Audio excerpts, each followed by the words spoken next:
मुख्यमंत्री योगी आदित्यनाथ ने जैसे ही राज्य की बागडोर संभाली, राज्य में कानून व्यवस्था की स्थिति में सुधार करना उनकी प्राथमिकता बन गई।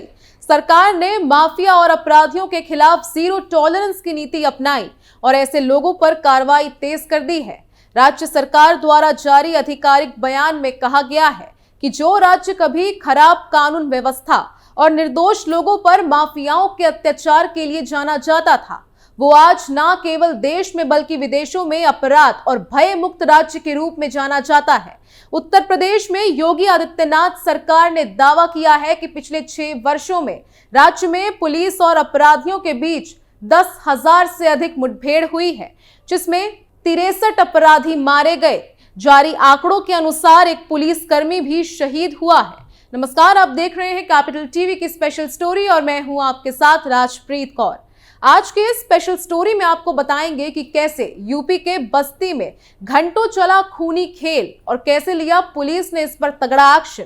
साथ ही बताएंगे ऐसे ही कुछ और मामलों के बारे में। तो बिना देरी किए चलिए शुरुआत करते हैं। यूपी में घंटों चला खूनी खेल, धारदार हथियार से हुआ हमला, योगी पुलिस ने लिया तगड़ा एक्शन। दरअसल उत्तर प्रदेश के बस्ती जिले से एक दिल दहला देने वाली घटना सामने आई है, जहां भूमि विवाद में एक पक्ष ने दूसरे पक्ष का पैर काट दिया।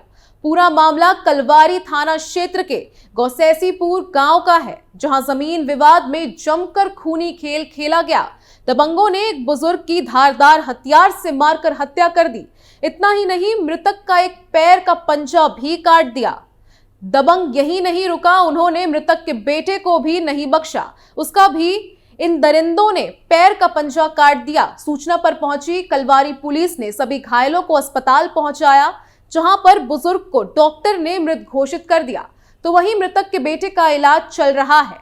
गौसेसीपुर गांव के रहने वाले बुजुर्ग राम मिलन का बंजर जमीन पर बने अवैध मकान के कब्जे को लेकर गांव के दूसरे पक्ष दलित समुदाय के लोगों से काफी दिनों से विवाद चल रहा था।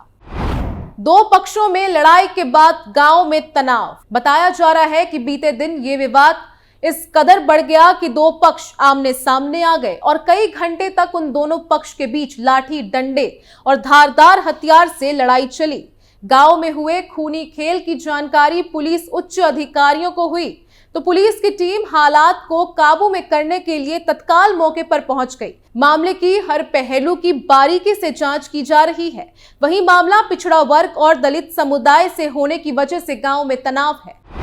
धारदार हथियार के साथ घर में घुसे दर्जनों लोग। फिलहाल गांव में तनाव को लेकर पुलिस लगातार गांव में गश्त कर रही है और पुलिस के जवानों को भी गांव में तैनात कर दिया गया है।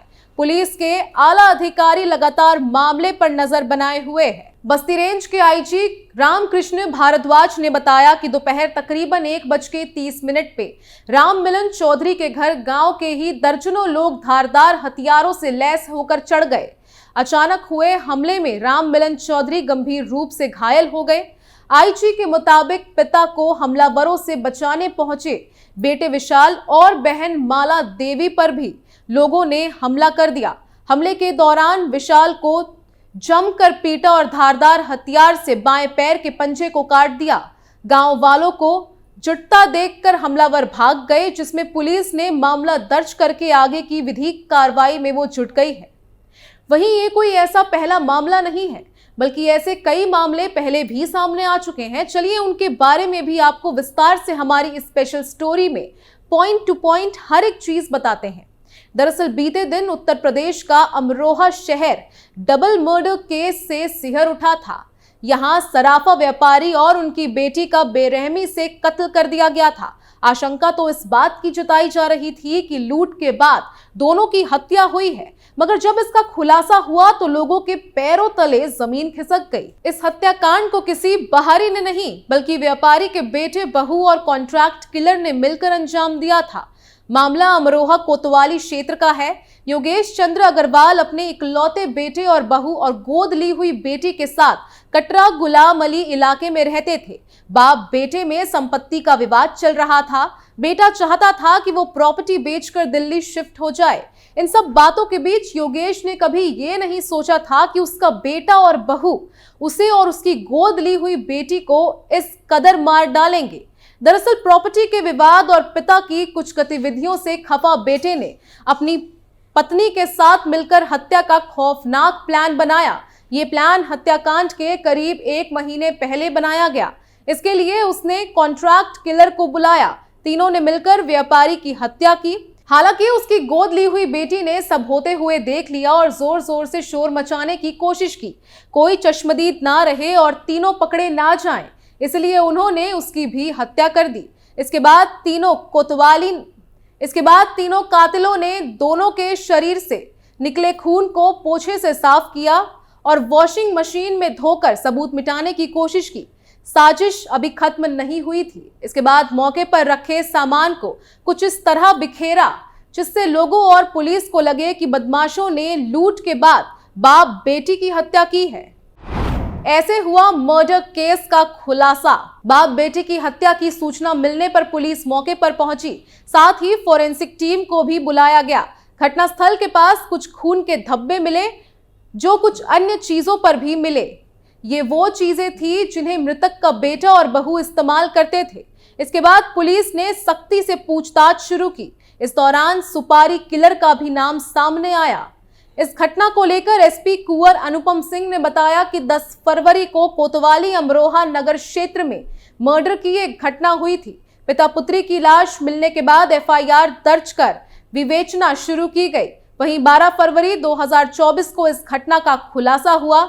इस वारदात को मृतक के ही बेटे, उसकी पत्नी और एक अन्य ने अंजाम दिया था। उन्होंने बताया कि वारदात को लूट के बाद हुई हत्या दिखाने की साजिश रची गई थी। जांच और पूछताछ में ये बात सामने आई कि पिता पुत्र में लंबे समय से संपत्ति का विवाद चल रहा था। लड़का अपनी संपत्ति बेचकर दिल्ली में शिफ्ट होना चाहता था।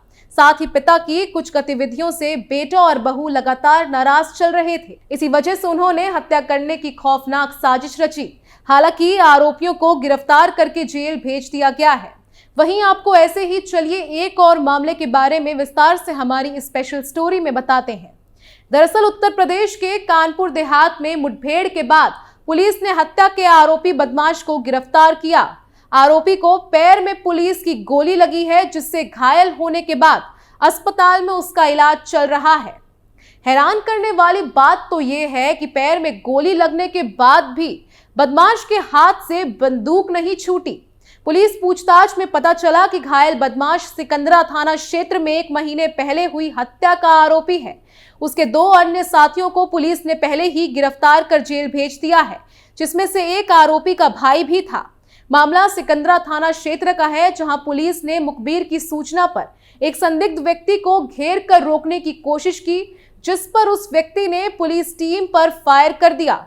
जवाबी कार्रवाई में पुलिस टीम ने भी फायरिंग की, जिसमें गोली व्यक्ति के दाहिने पैर में जा लगी और वो जमीन पर गिर पड़ा। पुलिस ने घायल व्यक्ति को गिरफ्तार कर अस्पताल में भर्ती कराया है।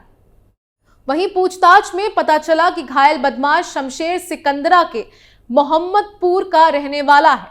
उसके पास से पुलिस को 1 देसी तमंचा, 312 बोर, 2 खाली खोखा कारतूस और एक कीपैड मोबाइल फोन बरामद हुआ है। इसी हत्या के मामले में पुलिस ने पहले 2 अन्य आरोपी सिराज और अहमद रजा को गिरफ्तार कर जेल भेज दिया था। सिराज शमशेर का भाई है और तीनों ने मिलकर हत्या की। दरअसल 16 जनवरी को सिकंदरा थाना क्षेत्र में ईंट भट्टे पर चौकीदारी करने वाले इनायत अली की कुल्हाड़ी से काटकर हत्या कर दी गई थी। पुलिस ने मामले में 2 लोगों को पहले ही गिरफ्तार कर जेल भेज दिया था। पुलिस पूछताछ में पता चला कि सिराज के भाई नौशाद की सिकंदरा थाना क्षेत्र के एक पार्क में संदिग्ध परिस्थितियों में शव मिला था। उसी पार्क की रखवाली इनायत अली करता था। दोनों भाइयों को शक था कि उनके भाई नौशाद की हत्या इनायत अली ने की होगी, इसलिए दोनों भाइयों ने अपने एक साथी के साथ मिलकर इनायत अली की हत्या कर दी। वहीं इस मामले में सिकंदरा की सीओ प्रिया सिंह ने बताया कि 16 जनवरी को एक व्यक्ति इनायत अली की हत्या कर दी गई थी। इस मामले में 2 लोगों को पहले ही गिरफ्तार कर जेल भेजा जा चुका है, जबकि एक आरोपी फरार था।